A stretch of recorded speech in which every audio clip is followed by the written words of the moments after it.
जिक्र करेंगे कि उनका कितना रैयत है। अगर मान लीजिए कि उनका 3 मौजा में है तो तीनों मौजा का अलग अलग रैयत से वो हर रैयत का एक अलग थाना नंबर होता है, यानी थाना नंबर वाइज पब्लिक को अलग अलग 3 थाना है तो 3 थाना के लिए 3 जगह उनको अपलोड करना होगा। उसी तरह से अब इसमें जो दस्तावेज जो है या तो केवाला के रूप में, खतियान के रूप में, पर्चा के रूप में, जिस रूप में पब्लिक के पास मौजूद है वो उसको यथावत हमारे साइट पर वो अपलोड कर देंगे।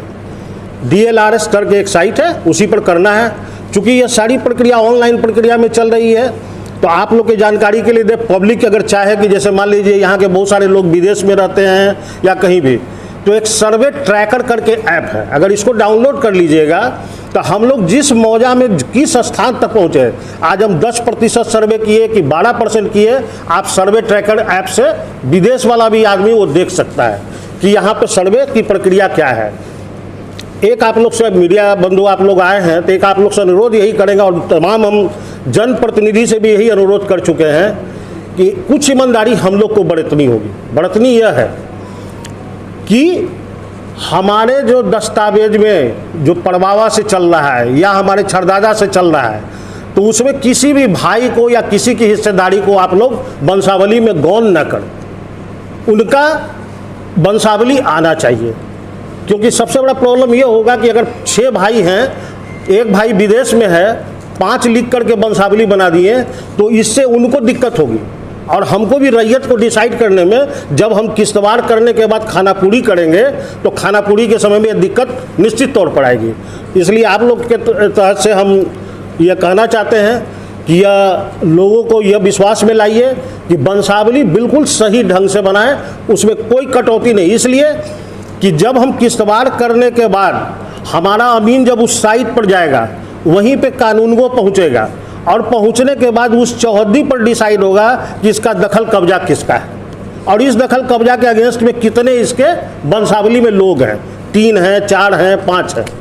ठीक है, तो इसलिए सबसे दूसरी बड़ी ज़रूरी ये है कि वो लोग यह क्लियर कट बताएं कि उनका वंशावली में वंश कितना आ रहा है। जैसे कि किसी खेसरा में 300 की आबादी 1905 में थी, आज वो खेसरा बढ़ के समझिए कि 4 गुना 5 गुना यानी 1500 से लेके 2000 तक हो जाएगा। उसके लिए कोई दिक्कत नहीं है, क्योंकि जब हम उसका प्लॉटिंग करेंगे तो उसको इस हिस्से को हम दखल कब्जा के अनुसार जैसे 4 भाई देंगे तो 4 भाई का उसमें दखल दिखाएंगे। इसमें जैसे पब्लिक से हम ले रहे हैं प्रपत्र 2 में और प्रपत्र 3 एक है वंशावली, यही 2 चीज़ उनको अपलोड करना है DLRS के साइट पर। और ये अपलोड हो जाने के बाद अब इसके बाद जो प्रक्रिया जो हमारी किस्तवार की ख़त्म होगी, खानापूरी के समय हम हर रैयत को, जैसे आप मान लीजिए 5 भाई हैं तो आपके 5 भाइयों को हम प्रपत्र 7 में पर्चा देंगे और LMP देंगे, land position map. Land position map का मतलब इस बार ये भी चीज़ दे रहे हैं कि आप अपना ज़मीन का नक्शा भी देख लीजिए कि ये ज़मीन का स्वरूप तिरकोना है कि क्या है। और इन प्रपत्र 7 में हम आपको हर रैयत को उपलब्ध कराएंगे। और अगर मान लीजिए उनका किसी का चौहद्दी या किसी का नाम में गड़बड़ी तो उसके लिए प्रपत्र 8 में हम उनसे मांग रहे हैं कि आप हमें दावा आपत्ति के लिए दीजिए या आपका कोई भूल सुधार है वो हम कर देंगे। तो प्रपत्र 8 में पब्लिक हमको वो देगी और उसकी सुनवाई होगी प्रॉपर्ली। यह पहला प्रक्रम की सुनवाई है और उसी दौरान हम लोग इसका संशोधन करेंगे। ये सब जब संशोधन की प्रक्रिया जब हो जाएगी तो एक मौजा का जब पूरा हम कर लेंगे तो इस करने के बाद जो है सो हम उसका ड्राफ्ट पब्लिकेशन करेंगे प्रपत्र 12 में। प्रपत्र 12 में भी ड्राफ्ट पब्लिकेशन के समय में भी उसका प्रकाशन हम बजाते पंचायत भवन में, जहाँ हमारा शिविर है वहाँ पर, तीसरी प्रति हम अंचल में और चौथा हम जिला में भी, ये चारों जगह हम लोग प्रकाशित करेंगे। उसमें भी अगर कोई दावा आपत्ति होगी तो प्रपत्र 14 में पुनः आप दीजिएगा कि हमारा ये जो मैपिंग में मेरा जो हिस्सा जो है वो चौहद्दी गलत दिखाया गया, फलाना दिखाया गया। तो दूसरी सुनवाई ड्राफ्ट पब्लिकेशन के बाद में है।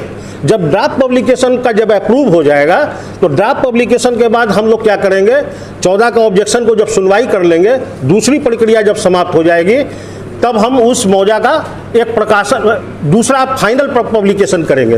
फाइनल पब्लिकेशन करते समय में भी अगर मान लीजिए कि किसी को अब उसकी जब ये प्रक्रिया समाप्त होगी, जब सेकेंड का, तो इसका हम कंपाइल शीट पूरे का तैयार करेंगे और कंपाइल शीट तैयार करने के बाद हम राज्य सरकार के पास अप्रूवल के लिए भेजेंगे। और वो अप्रूवल एक समझिए कि वैधानिक प्रक्रिया है, मेनली कि हमको यहाँ का ऑब्जेक्शन पहले मीट करके तब वहाँ जाना है। ये जब सारी प्रक्रिया समाप्त हो जाएगी तब इसके बाद इसी में दूसरी प्रक्रिया हमारा सर्वेक्षण के बाद रेंट फिक्सेशन। अब जो है सो कोई भी प्लॉट बेलगान नहीं रहेगा, हर प्लॉट का जो किस्म के अनुसार जो भीट है, कृषि योग्य है, या पहले का मान लीजिए वो कृषि योग्य था आज उसमें आवासीय है, तो आज उसमें आवासीय रेंट हम करेंगे। तो दूसरा काम हमारा रेंट फिक्सेशन है। रेंट फिक्सेशन जब हम कर देंगे तो इसके बाद तब प्रपत्र 20 में इसका एक फाइनल पब्लिकेशन होगा। ये पब्लिकेशन हो जाने के बाद इसका भी जो ट्रायल आपत्ति जब हुई, अब हम जिला स्तर पर एज ए बंदोबस्त पदाधिकारी अंतिम सुनवाई मेरे पास होगी।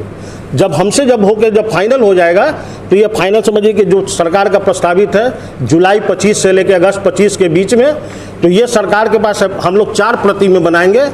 एक प्रति हम अंचल को देंगे, दूसरी प्रति हम लोग जिला अभिलेखागार में देंगे, तीसरी प्रति जो हम लोग का राज्य सरकार का अभिलेखागार है वहाँ जाएगा, और चौथी प्रति हमारे जिला में या यहाँ बंदोबस्त कार्यालय में।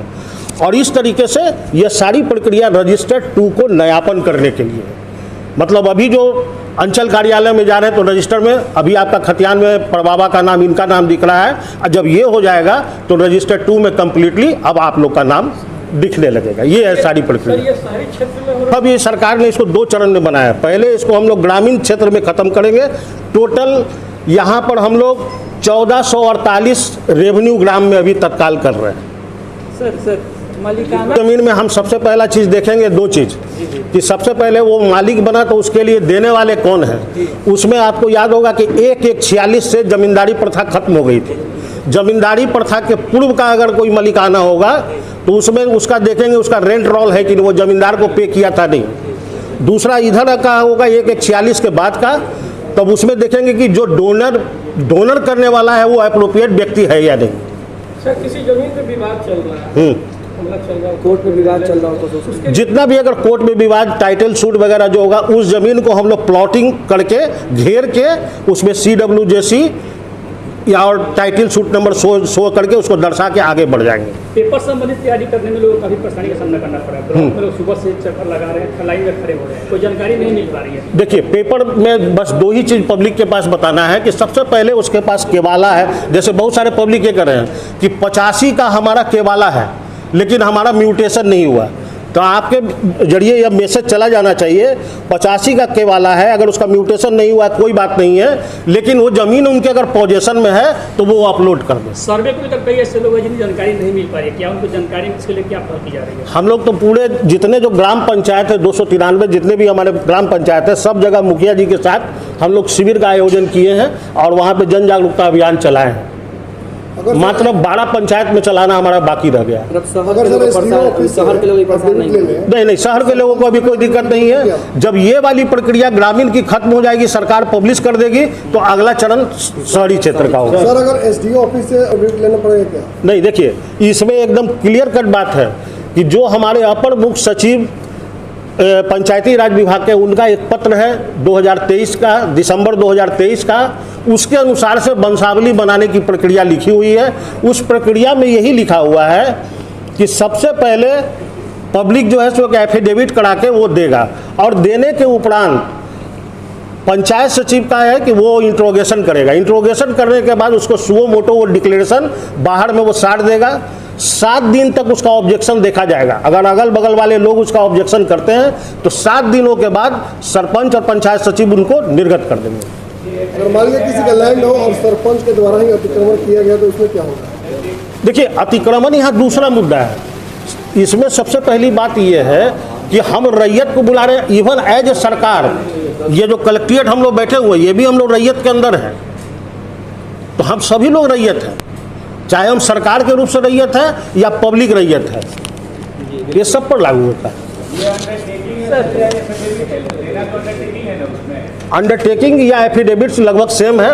उसमें जो सर की जो लेटर जो निकली अपर मुख्य सचिव का, उस लेटर में डायरेक्ट है कि वो एफिडेविट है। अगर से उसका ठीक है काउंटर सर, बढ़ा थैंक दिया यू जाता है। सर। जिसके पास कोई कागज नहीं वो कहाँ से संपर्क करेंगे सर? सिर्फ रजिस्टर्ड डीड ही मान्य हो गया, कोई जमींदारी का पर्चा फलाना, इससे पब्लिक बचे। जी चूँकि अभी बहुत सारा हम लोग को दरौंदा और कहीं कहीं से शिकायत मिल रही, कुछ